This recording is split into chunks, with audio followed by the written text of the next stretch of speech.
ladies and gentlemen, to another edition of Turnbuckles, Trunks, and Titles. Now, y'all know me, you guys know me, I know. And I'm Nicholas London, but it's not about me, and here's why. Because the man of the hour, the man with the power, he's too sweet to be sour. He's got his glasses on, he can see worldwide. His name is Q Ball Carmichael Q. Welcome to the show, my man. How are you?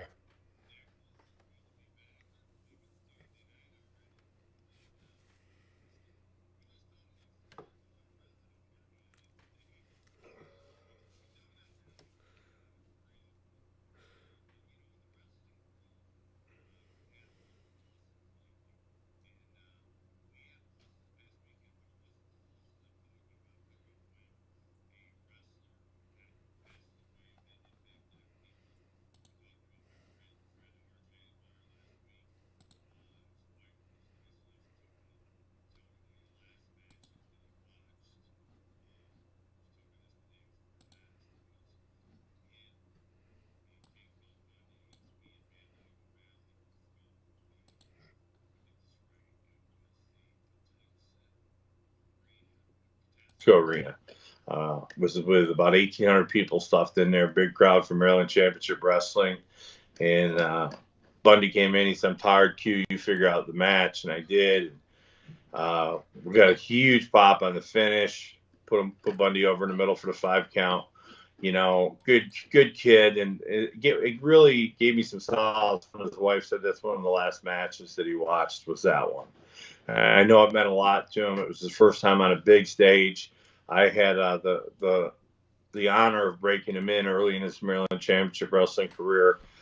They put young guys with me because I was an experienced vet. They knew I wasn't going to hurt them. My whole goal was to bring them just that much further than they were the night they started the match. And if every veteran had that attitude to bring somebody a little bit further each match, it'd be a better business. And RJ was like that with the kids that he worked with, and Tracy, who we lost a week before, 2 weeks ago, the 28th of October, to be exact, was also the same way in the business. But this week we had a different type of loss in the business. The Undertaker, after over, I got to believe, a 30-year career, 99.5% of it with the WWE, a guy who reinvented himself over and over and over again. And I show that picture spanning about 20 years of myself with the 4 different pics in the montage, and each one looks completely different. And I evolved my character and changed my character because only certain people have a luxury with being able to come out with that same gimmick for 30 years, like a Shawn Michaels, basically, right? The same gimmick for that long of a time. Most of us have to reinvent ourselves. And The Undertaker, I think, was a master at reinventing himself. And that was probably the key to the longevity of his career. Not only that, but he was a guy that was super well respected for being fair with people and straight up. And if he liked you, you were golden. And if he didn't, God forbid. And that was the power he had in the late 90s, even when I was at the WWE. I would go in, I told you the story off the air. I would go in every show and go around and introduce myself to everybody. And I might be, "Hey, I saw you last night in, Madison Square Garden. Good to see you." Mind him by my name and go in. And you could watch, The Undertaker watched the guys that did that and the guys that didn't. And, you get the kiss slap on the back. We can ignore it. It's no big deal. So he was that type of guy, and I'm going to watch his final match. I watched the tribute to him. I thought it was very fitting, but you could really do a 3 or 4 hour tribute to the guy because I don't think anybody he came in contact with over his entire career had a bad thing to say about him that was a legitimate professional wrestler. Well, You put it know, like this. I'll put it like this. Ric Flair, we all know that Rick was a Jim Crockett a man.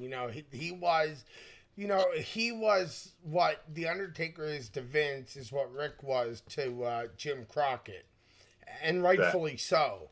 right. Rick on his way out, yes, it spanned over 4 decades, and Rick deserved everything he got. You'll never hear me say he doesn't. Right. But with the Undertaker being, in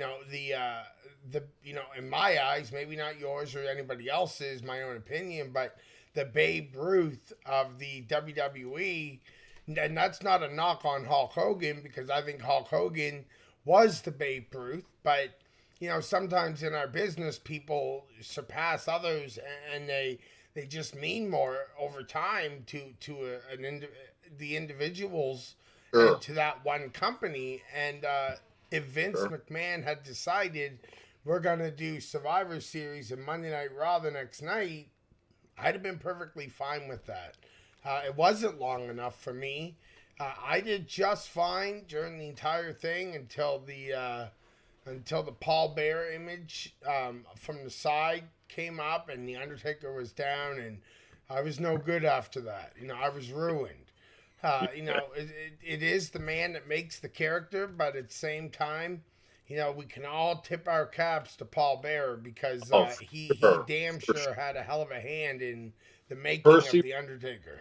and Percy was the most humblest guy in the world. I got a chance to pass on a show with him in Alabama, um, probably 20 years ago, maybe 18. I don't know, something like that. It was after he left the WWE, but he would still pop into local shows down in that area, and he popped in. And here's a guy who had the pedigree like no other manager, and could have been not super nice to people, but was overly ridiculously nice. You would have thought that he was the guy who was on his way up, not a guy who spent 30 years in the business. I mean, just a wonderful human being. And, I think everybody loved Percy. I mean, he was just that type of guy. Paul Bearer, I'm sorry.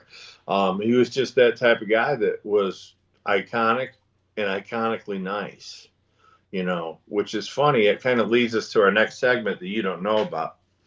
I have a fan on my cue ball page, on my regular cue ball, not my cue ball pro athlete. And on Twitter, he goes by Joe Innocent, and he's a special guy from up north who just has followed me for years, and just really I've befriended him in the last year because I always say it doesn't cost anything to be nice, right? That's right. So I get this card. It's a Christmas card. Now, with a stamp and envelope, maybe 79 cents to mail it. Yet it comes wrapped in a package, framed in wood so it couldn't get wrinkled or crushed, and it cost him $8.25 to Wow. send me this card. I'm going to read the contents of the card as it's written. Merry Christmas, Mr. Christopher L. Jackson, parentheses, Mr. Q Ball Carmichael. Thank you for being nice to me on Facebook. Aw, Whew. that's really nice. What do I tell people? I constantly say, we have to be nice. We have to share kindness. You've seen the story, I'm sure, when I bought the little girl the shoes, or when I bought groceries for somebody whose debit card wouldn't go through. And, it's not gigantic acts of kindness, but just reaching out and being kind to a guy on Facebook that probably 90% of the people had been rude to him and turned down his friendship. To make an impression enough in the past year on the guy by letting him give me a private message and answering him back when I could. He knows I'm on the road. And for him to be just grateful for a friendship with me through Facebook. And when somebody says, thank you for being nice, I mean, this is a world of nobody being nice to each other anymore. Down here in the States, it's terrible. I mean, the coronavirus has really got people on edge. The surge has people on edge. The election has people on edge. But when you go out there, you can't, I asked a lady the other day to put oil in a car if I could help her.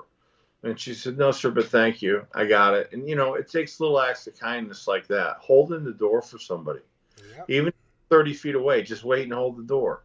I mean, you never know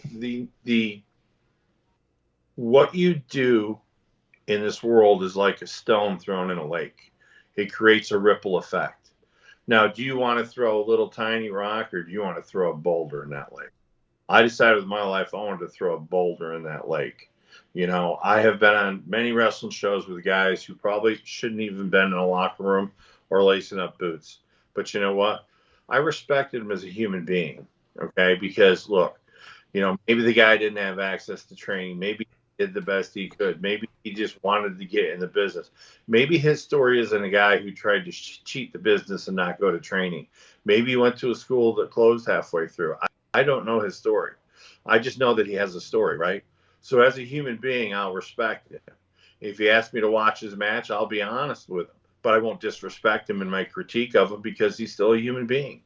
And we have to remember that human beings, we drive on emotion. We react with emotion.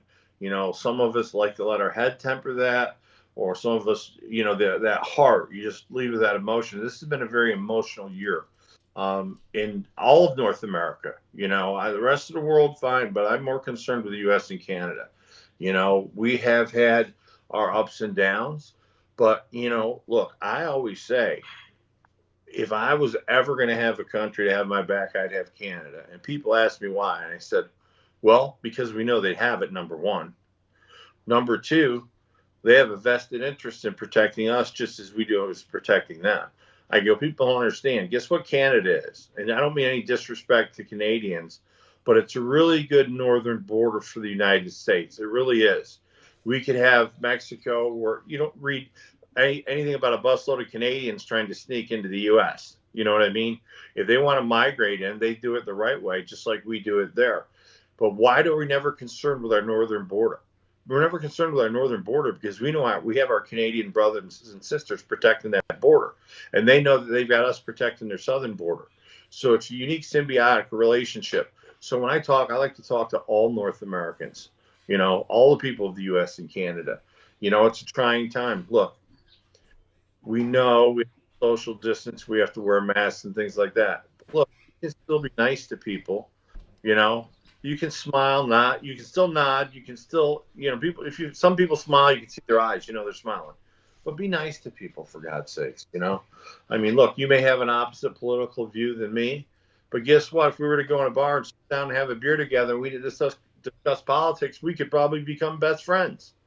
If we did, we let something as stupid as political beliefs come between us, because that's what happens. I can't tell you the amount of people that I thought were my friends that unfriended me this year.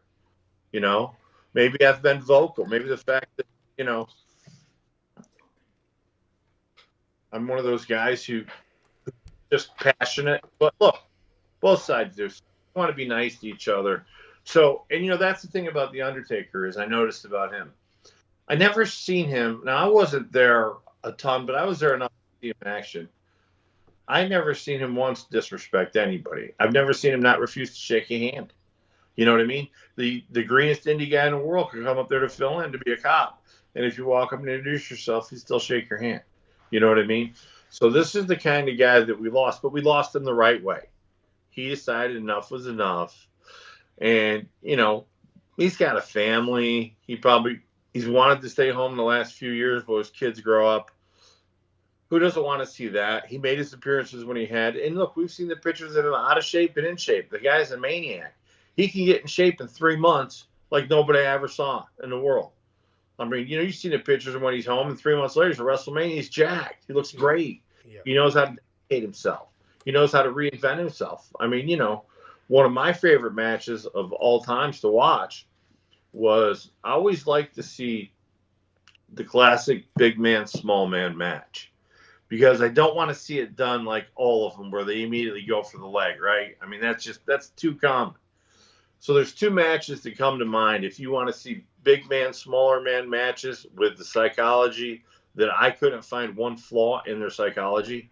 And, not that I'm better than anybody else or anything like that, but I got paid for a while to figure out the psychology of people. Every time I run a camp, when I was a police officer full time, it was a matter of survival, being able to do that, So I just think that, you can judge somebody a little bit by their character, by the way they carry themselves as other. But the 2 matches are this. I don't want to sound like Joe Biden and get lost. The 2 matches are this. It's Bam Bam Bigelow and Bret Hart from Saturday night's main event. Incredible match. But the ultimate one that I feel that I saw was Shawn Michaels versus The Undertaker, one of the WrestleManias in the last 5 or 6, 7 years. It's a great match. I can't tell you which one because I don't follow it like that. I'm sure the fans watching know what I'm talking I'm sure you're about. talking about WrestleMania 25. That's That's exactly the it. You're right. 5-star match. If there ever was Mhm. one, that was it. I mean, the match was You know, flawless from beginning to look, end. I used to say 5-star matches are the rainbow, the leprechauns, and the pot of gold, and Bigfoot and the aliens. But you know what? When you watch a match and it's a 30-year vet and a real veteran that spent 20 years on the road, you look at people, and if there's any flaw or anything that you would think they would do different, automatically in your head that scenario plays out, right? Like, oh, I wouldn't have backed him in. I would have just shot him from there. Little things like that, the corrective part of the brain. But I watched that match, though, both those matches, and psychologically, they're flawless. Yeah, they are. I agree. And look, that match had the ear markings of Shawn Michaels all over it. I'm sure Shawn had put it together. But also, you have to understand that there was two people in there dancing, and you never. It's not going to be a great match if you step on your dance partner's toe, right? Right. So in this particular match, this was just flawless. But you saw Survivor Series, right? Yes, I did. I tuned in last night. Tell us a little bit about that. Well, I mean, like anyone else, I tuned in because I want to see just the Undertaker thing. And I mean, I would be sitting here and I'd be lying directly to you and our fans if I said that, I was excited to watch the whole show. The whole show was great, start to finish. I was really impressed. For me, like, just the Undertaker stuff. I mean, to see Dennis Knight and Mark Cannonberry and Savio Vega, who we both love. Yes. Like to see them guys, I always enjoy that. But I mean, speaking of the pay per view itself, the matches involved, I would recommend if there was one match you're gonna go back and watch, and it would have to be the Sasha Banks and Asuka match. Incredible, their chemistry's off the chain. I mean, my God, they put on a great match. The whole show was good. Is it Ric Flair, Ricky Steamboat good? Oh God, no. Nothing No, is. no, Right answer. Nothing is. Nothing is. no, it never will be. There never Nothing. will. Nothing ever will be that perfectly married together. Nothing. No, no, I agree 100%. I mean, they were married together for 3 years. I mean, day in and day out. I mean, they wrestled all over the world for 3 years. You couldn't touch them. No, it was good. Bobby Lashley looked great. He won his match over Sami Zayn. It was a good night. Dominic Mysterio, I think, took another step toward becoming a real pro. Lasting the final two in the dual brand battle royal. And he lost to The Miz, which I can get behind that. I mean, The Miz is the Money in the Bank right now, and so it was a cool ending to that match, and it was a great ending for the entire show by having the Undertaker. I do want to ask you though what your thoughts are on. As we know, Survivor Series was originally the 5-on-5. Teams of five strive to survive. And now we've seen lots of different incarnations over the years of the Survivor Series, where it did go to 1-on-1 matches, and then back to 4-on-4, and then it went back to 5-on-5. But now we're at Champions of Raw versus Champions of SmackDown. Where do you land on that? Like, to you, Q, are we giving the audience something that we could be building toward down the road, like a dream match? Like, hey, here's Roman Reigns and Drew McIntyre, which all I see is green because I just think it's money, and the match was money. But wouldn't you want to save that for that here they go for the first time ever, and it's at WrestleMania? Like, am I the only one feeling that way here? You can overstack the card, and you can take some matches that a month from now would be headline matches and fill up an arena and put them out there. And if people see the conclusion that they want, whether it's people who want to hate one or love one, or they come to the shows, you've given that away already. and you've given it away basically for free because they were paying to see the Undertaker. So, to me, that's not a good business move. But Vince McMahon has made billions in the wrestling business. I haven't, but I definitely would have saved that. I would have saved that. I would have made that special on the next pay per view. I would have built up even a little bit more to it. I think it could have been a main eventer for sure. If nothing else, it could have been a main eventer at WrestleMania if you build it up right and took the time. Well, I think this could have been a -3 stars of a night, and people still would have been happy and went home happy, knowing they saw the Undertaker's retirement. Right. And that's the impact the guy had. I mean, when you look at his WrestleMania streak, I mean, out of all of it, there's only 2 matches that stand out where you're like, God, I wish he wouldn't have done that. And I mean, right away, you have to think of the Giant Gonzalez. Yeah. And I heard Bruce Pritchard say it the other day, and I don't think it's a knock. I just don't think they clashed well. Was King Kong Bundy.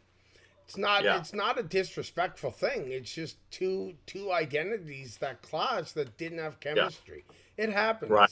We can go get in the ring, you and I, and we could tear the house down. We don't know, but we may also have the biggest crap storm of the night. It's okay. It happens. Well, we wouldn't have one because I did have a bad match in '97. See? But nonsense. See? But see, here's the thing is, look, this is really simple. Seriously, I dare anybody to go out there and find a bad match since like '97. And here's the thing, and I talked to Nick Tarantino, who wrestled as Romeo Valentino, buddy of mine from Maryland Championship Wrestling days. We traveled on the road a little bit. I had a crazy time with John Kronos. If you remember John Kronos, Perry Saturn's tag team partner from ECW. So he was on the road trip, not with us in the car, but also on the road trip. So we talked for an hour and a half. We talked about old stories and things like that. And, here's one of the things is that and this is what he said. He goes, I always noticed with you, you would figure out if a guy had a 3-inch match in him, you'd get 3 1/4 out of him, or 3 1/2. And that was the thing I was talking about earlier is, I would bring them along a little bit more each time I was in there with them because that was really my job at that point in wrestling. But also, too, if a guy's way down here, right, and you're the heel and he's the baby face, you got to get the most out of this little bit that you can. You got to play to all his strengths and none of his weaknesses. And you got to figure what that is in a 5-minute talk in the locker room. If you're listening and not talking, you'll figure it out. And then you'll bring this guy like that much along, just a titch, right? And because some guys, as a pro wrestler, the old saying, dumb it down, right? You got to dumb it down for somebody. Well, in pro wrestling, if you're a pro, you actually do have to dumb it down. And I don't mean that in a derogatory sense, but look, I can't work at this level with a guy who's only here. I can't do it, right? It's way too big of a gap. He's going to screw up. He's going to make mistakes. Then he's going to get flustered. Then he's going to screw up worse. And then it's going to be a terrible match. So knowing what he can do is super important. And I got to bring myself right down here. And I can still get a good match out of him. And I get the results I want. But if I try to bring him up here, you have utter chaos, failure, depression, sadness. Nobody's buying into the match type thing. So, again, and now sometimes I was here and the guy was here. And I would tell him, look, man, I can't work like that. Let's bring it down a little bit and work together. And Julio was one of those guys, Julio De Niro. He wanted to go in there and do everything. I'm like, dude, no. So funny about maybe 10 years ago, just right after he left ECW, he called me all excited. And Julio, if you ever talk to Julio De Niro, we'll get him on the show tonight. He's super excited, super positive, all the time up, never down. And he's like, this has got to be like 2009 or 10. He calls me, he goes, cue ball. I'm like, what? He goes, I learned to work because I was always telling him, you're a better wrestler than me, but you're not a better worker than me. And other people told him, listen to Q because he's a better worker. You're a great wrestler, but you got to learn to work. So he called me and he's like all excited. He goes, I learned to work. I was a heel and I did like 3 moves the whole match. And I said, nice. And he goes, now I know what you were talking about all those years. Slow down. Less is more. And I pounded that in the kid's head and he finally got it because he would want to do all this stuff. And I'd be like, yo, Jules, no offense. First time we wrestled, I'm talking to the ref, and I turn around, and he gives me a savate kick and breaks my jaw. True story.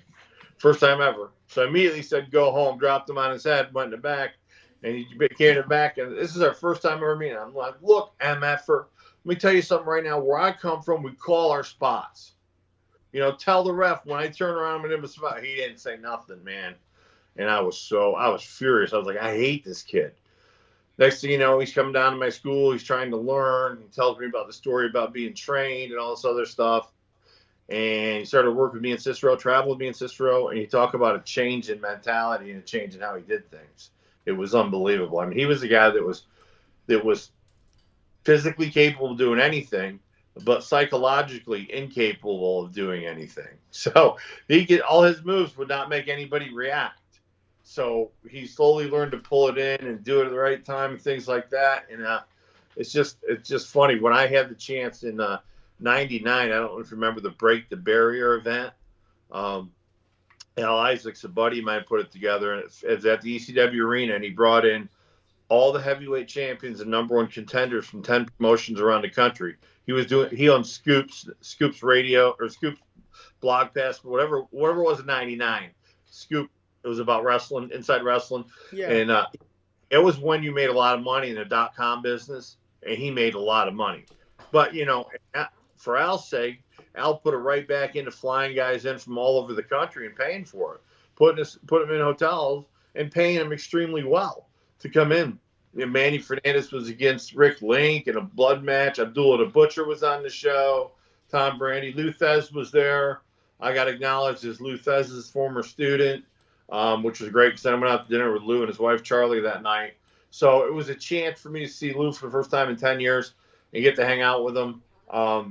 It was good. I wrestled Julio. I could pick anybody I wanted. I said, well, Julio's the number one contender. So I got to wrestle him there. Really good thing that was put together there. But let's get back to the Dead Man. Well, let's take a quick break. We'll come back. We'll talk more about the Dead Man. That's actually code for go to commercial. I know. The Dead Man. Yeah, okay. I like that. I know. Sit tight. Don't go away.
$7 Lyft ride the other day. A guy picked me up at the office.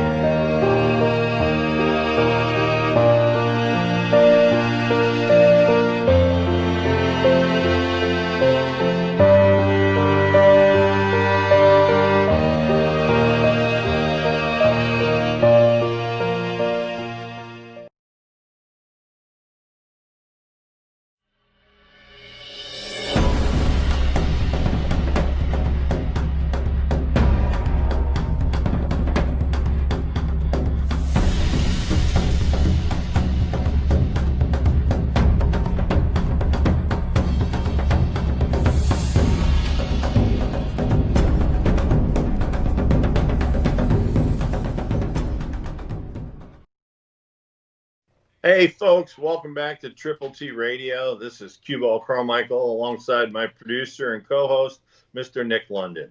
That's right, the man. Now, let me tell you something. If it wasn't for Nick, you wouldn't see all these cool graphics that lead into the show and all this nifty stuff on Truth Busters on Thursday night. Really a great job of production, Nick. I can't tell you enough. You know, you decided to go out and get the tools for the show to be able to be a first class production.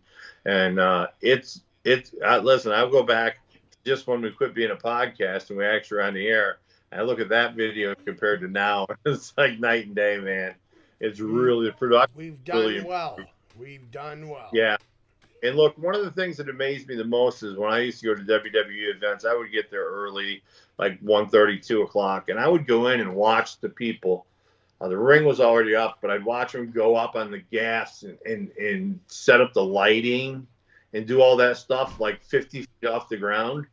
And I would just watch them put this thing together in awe, going, Pretty amazing. wow, this is really a spectacle, man. I mean, it really is amazing. So much work goes into the production of that show. It's ridiculous. And we have found, and I know there are days when I talk to you and you said, all I did all day today was work on the show. And it's like been 8 hours since I talked to you. But when I see the production, the quality of the show and everything, I know that that's true, that you spend that much time on it. And, you know, we certainly appreciate it. You do. And And I think myself and the fans kind of want to know, how's the shoulder coming? Well, I'm waiting. I could have surgery any day, really. I mean, they'll give me 3-4 days notice, but any day now they could call me. I've already got what I need to have the surgery, so I'm literally just waiting. I hope every day they'll call me.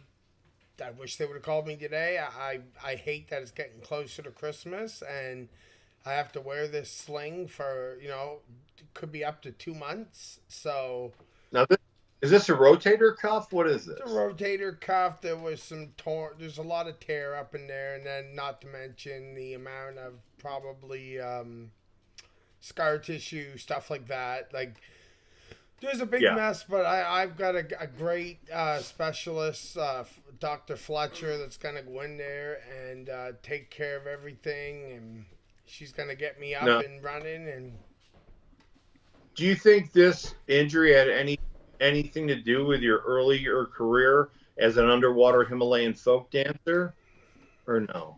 You never know. It could have. It could have. Out there, it's funny. I don't care who you are.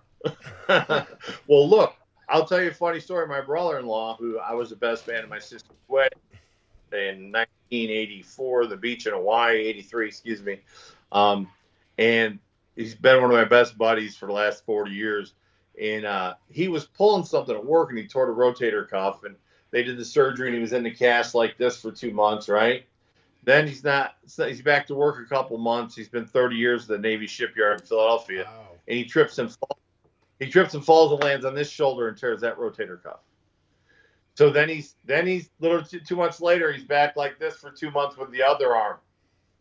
It's crazy. This is my biggest fear, right? Like, and that's what I said to my doctor about.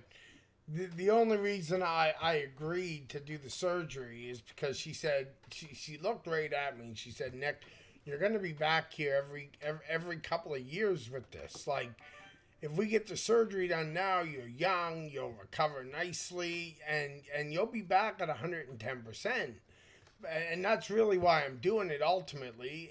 And I mean, I have a great job and I love my job. So, the quicker I can get this done, the quicker I can get back to being me and, working 5 days a week and not having to go to physio 3 days a week and sit home and it's driving me crazy. So you have no real schedule. I don't have. No, I don't have any. I have no schedule. And for those of you that don't know, correct me if I'm wrong, but Nick works for the provincial government there. Yes. Yes. So that is a really coveted job in the country of Canada to work for the provincial government. You guys that don't understand provinces and stuff with Canada and how they're governed, and I'm not going to tell you now, but it's I'm not going to go into how the provinces are broken down with their own, representation. I'm not going to go into that. So it's too deep. But that's a good job. And I know that you always said whenever I talk to you, you love your job. You go in early and you get out early. And I know how much you love it. I know how hard it is for you to be home and be wearing on your lovely wife's nerves. She's a great nurse. She's gonna take Well, good care of me. She's taking time out of work just to take care of me after my surgery. look, the lady that works at the pharmacy said today, "Are you leaving again?" I said, "Yeah, I leave this coming Sunday for 3 weeks. I won't be back till the 20th of December." She goes, "Oh my God, how do you do it?" I go, "Well, it's really very simple. I get on a plane and it takes me where I want to go, and then I take an Uber." And she's listening. And I go, "Then I take an Uber," and then I just thought, "Oh, okay, sounds good." Well, I mean, let's be honest. I mean, you're damn near back in the ring again. You're traveling so much again. Man, I'm telling you, it is. I flew out on the 28th to Cleveland and got this job with a company I spent 20 years with, and they had a position open that I had to be really good at the corporate consultant level. So I'm a corporate consultant, and which means I make more money than if I worked there. So, which is good. That is. Um, 2 weeks in Ohio last time. I leave again this week for a week in Fair Lawn, which is by Cleveland, and then I go out to Columbus for 2 weeks. Then I fly home December 20th, and I'll be home till after the first of the year. But it was an interesting situation, and I'll just tell people before we go on with it how your life can change in the blink of an eye, right?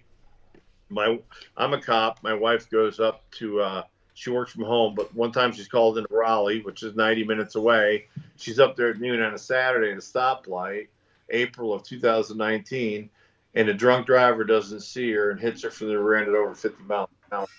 The totals the car. She hits the headrest so hard that it breaks the headrest, and she's she had neck injuries, but she's also yesterday I took her to Jacksonville to get occipital bone second one because of terrible headaches and things like that.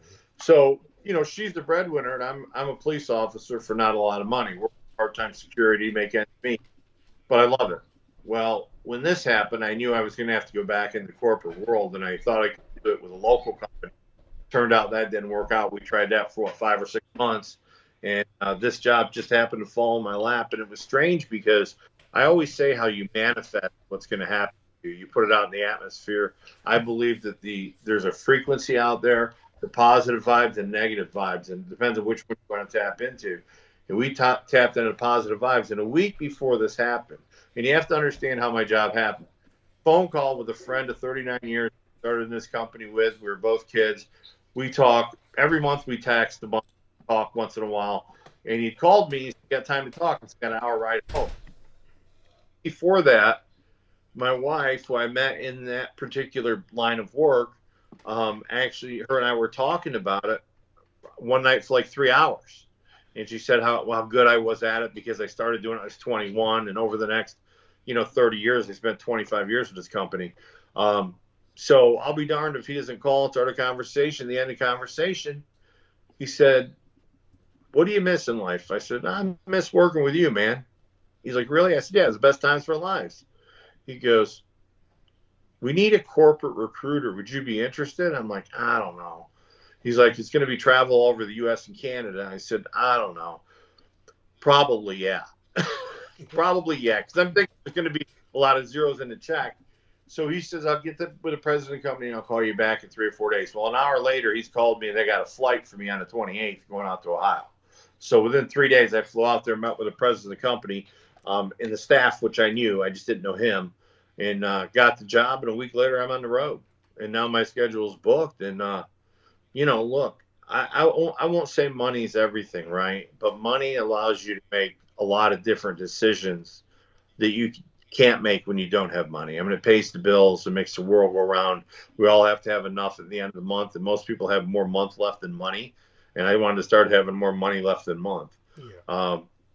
So they put a lot of zeros in the contract, and they turned it around. And they slid it in front of me, and I looked at it. And first, I think for a minute, am I reading this right? And I looked down, and I'm like, picked it up and looked at it, and I'm like, am I still reading it right? because it's got a lot of zeros in it. And I'm like, you go, when do you want to start? I go, I don't know, as soon as possible. 5 days later, I'm on a plane out for 2 weeks. Be careful what you ask for. Yeah, But, really. here's what happens is, in that split second, that woman decided to be drunk on a Saturday at noon, and she had a DUI 9 months before that, too. She doesn't see the light, and she doesn't even see my wife hitting it, and she hits her. And in that split second of that accident, I go from not being able to be a full-time police officer because now she can't work. She's still out of work. It's been 18 months. They're still doing therapy and trying things to get her better. It doesn't look great, to be honest with you. She'll ever go back and be a technology analyst, unfortunately, because of what's happened in her head and her neck. So I have to become the breadwinner now. So at that point, I have to go, I can't be a police officer and support my household financially because now my wife's corporate income is down here, you know. And so I end up having to take a job and be away from home 2 or 3 weeks a month in order to make ends meet. Don't get me wrong, this job's a blessing and I appreciate it. And it's weird how we talked about it and I manifested. But that split second, that person decided to put the keys in that car and drive, changed our lives completely forever. Yes, it does. I mean, it's how that little thing is. And by the grace of God, there was no traffic coming this way when my wife got hit through the intersection, because there was, she wouldn't be here today. No. So it's been a difficult road to recovery for her. And, it's just amazing how your life can change in a split second. So for everybody that's out there that have things going reasonably well, and I mean that your rent or your mortgage is paid and you have food in your house, don't worry about next month. It'll take care of itself. But, if you're fortunate enough to be in a position tonight, express a little gratitude for it. Yeah, live in the because moment. Don't live in it the can be next far week. worse. Live for today, because tomorrow's not promised to you. That's right. And my financial advice, which I give occasionally, a guy that's on here that listens, Donnie Bucci, Donnie B. It's a Supernova from ECW fame and WWE fame's twin brother. Him and I are close. I put him onto a stock about 5 years ago, and we made just tons of money on that stock. So John Heath, if he's watching, in 2009, his dad had some money in retirement, and he wanted to know what to invest it in. I said, Apple stock is deflated at $70 a share. Buy Apple. And he spent put all his money on Apple. And then the iPhone started popping out, and the guy has made 100. If his money's still there, he's made 100 times his first investment in 2009. Wow. 100 times, which he pretty significant investment. If he kept it there, he's worth over $1 million right now. So I don't give out. I don't give out much advice, but I will give out this financial advice. If you in the U.S., I would invest in physical gold or silver. You're seeing the commercials on TV, and you're seeing the commercials so these guys can take advantage of you. But let me tell you something. There are certain times to invest in physical metals. One of those times was when Jimmy Carter was president and gas had doubled. Ronald Reagan wasn't in office yet, and I invested in physical silver. So physical silver, physical gold, what happens when the market goes down, which it will. It's over 30,000 for the first time ever. In Trump's regime, it's had 45 best days in business, the New York Stock Exchange. Today, it's up over 30,000, for the first time. When I started investing in it, it was like 2,500. Now it's 30,000. But there's going to be a checks and balances here with this whole thing that's going on. It went up because the vaccine's coming out and things going back to normal, but it's going to drop again. When the market goes down, physical metals go up.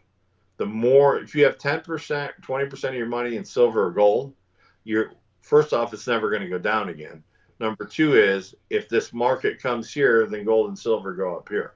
It's an even exchange. Physical metals are always going to have a value. They're using more silver in computers now than they ever have. Yeah. So silver's going to be worth a lot of money. Just a little wrestling side event. And let's get back to the Undertaker for a few minutes if we can, because I want to talk about when this guy first came. I don't think that people knew what to think when they saw him come out. When they saw him dressed in that original Undertaker's gimmick, I don't think that if you watch one of his first matches, you'll see that people really don't know what to make of him yet. But an interesting thing happened with him in the first 10, let's say the first trimester of his reign in WWE. He got to a point where it didn't matter if he was a heel or a face, he was going to get cheered. Did you notice that? Oh He yeah. got to a point where people just didn't care. They loved him. They couldn't get enough of him. He stayed enough of a phenom, even when he wrestled a full time schedule, to stay in that spot as a phenom. And you think, let's talk modern day history. If you go back to the 60s and 70s, you go back to the Bob Backlund era, you go back to the Bruno Sammartino era, those were different eras in wrestling. Yeah. There wasn't the social media platforms. There wasn't the cable television. There wasn't 6 or 8 or 10 hours of wrestling on TV. Those hours had to be filled up.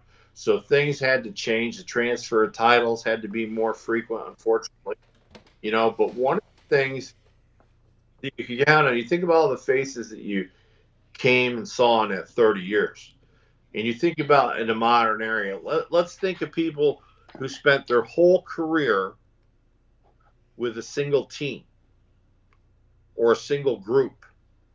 And you go back and you try to think of people that spent, look, Harley Race and Ric Flair dominated the NWA and Georgia Championship Wrestling, but they sure as heck went with the WWF when the money was there. You know what I mean? Somewhere, and certainly the Undertaker came through as a product of WCW. We know that. But when he went to the WWE, he never left. I don't think he ever considered leaving. No, I don't either. That's the equivalent of if Tom Brady had played his whole career with the Patriots, or a guy like Dan Marino back in the 80s who spent 18 years with the Dolphins. Quarterbacks or players that spend their entire life with a career with a team is rare. And the Undertaker, for the first 10 to 15 years of his career, he had other options. I mean, he could have went back to WCW when the money was good. They would have paid him anything to get him. Yes, they would have.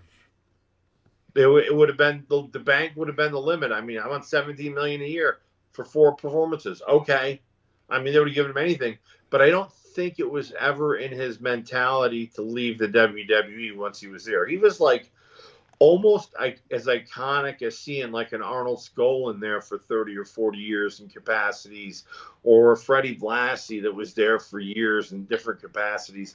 The Undertaker, they're inactive for a 30-year wrestling career with that schedule. First off, is insane that anybody's body would have held up to that first 20 years that he had. The first 20, 24 years when he was out there full time, 200 nights a year.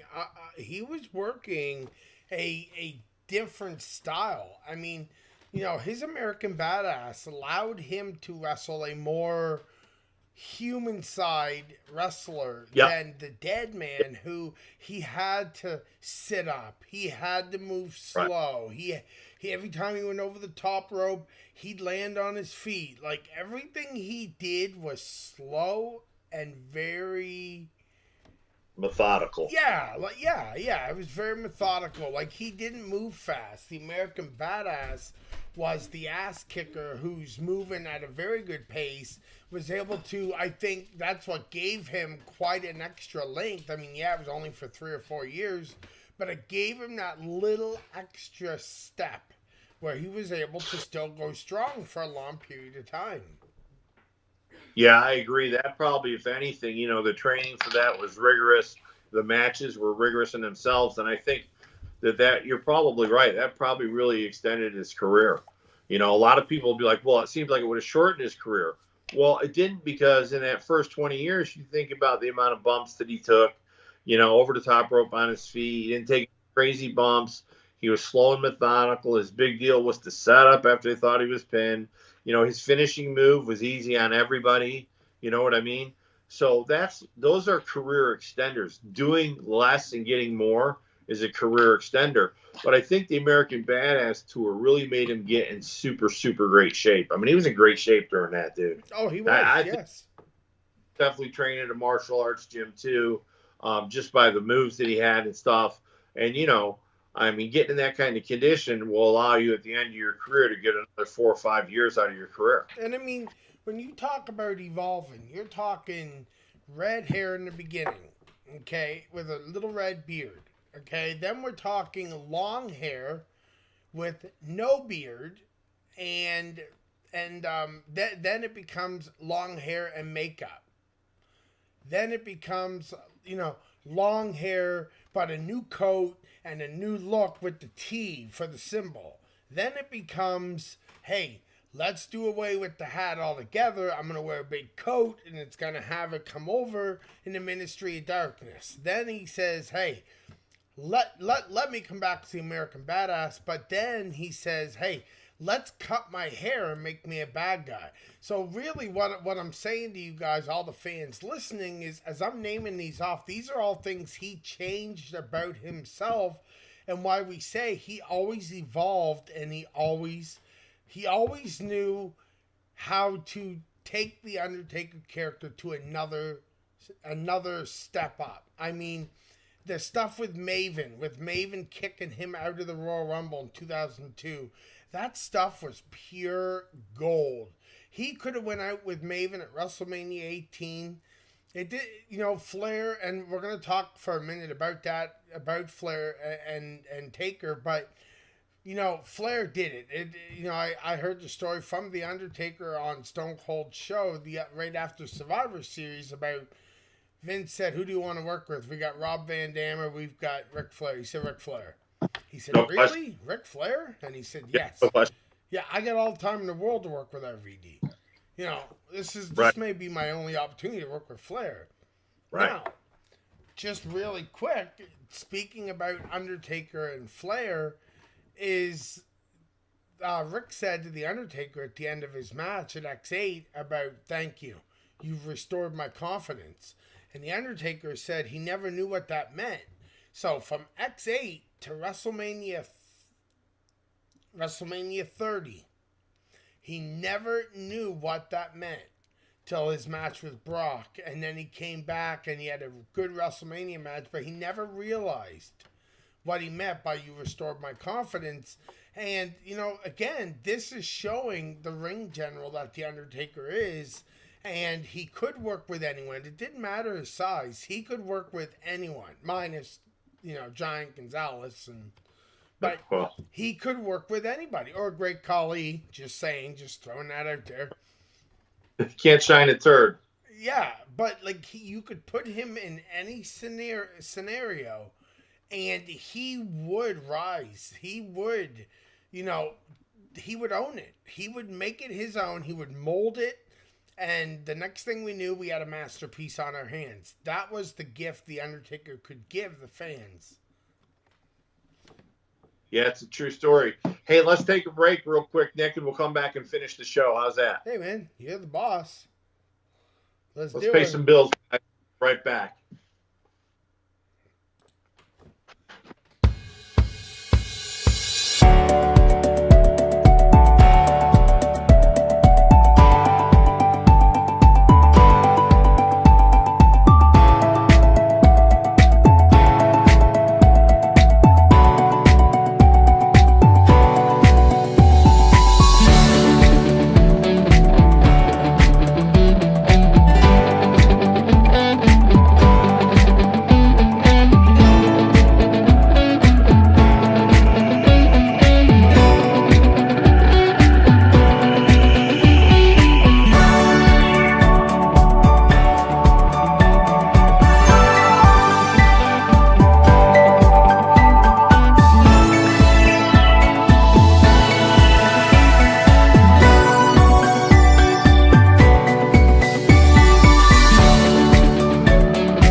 Guys, we are back here on Turnbuckles, Trunks, and Titles. I'm Nick, joined alongside my brother, my friend, a true friend, the one and only, Q-Ball Carmichael. Q, welcome back for a minute. Thanks, Nick. Listen, I didn't realize we were that close to the top of the hour, but we did want to tell you guys that obviously with Thursday being Thanksgiving in the U.S., Oh, yeah, what is your plan? yeah, so we won't be doing Truth Busters this Thursday night. This is Thanksgiving, but we'll be back the following Thursday night with an all new, no election talk. We're going to do it's not a conspiracy theory. We're going to do the things that make you go, on the 9/11 tragedy. And it's going to be multi-part, and we're going to start first with the players involved. And we're going to lay it out for you. And we're not spinning some conspiracy the U.S. did this or had it done. That's not true. It was done by terrorists. We know that.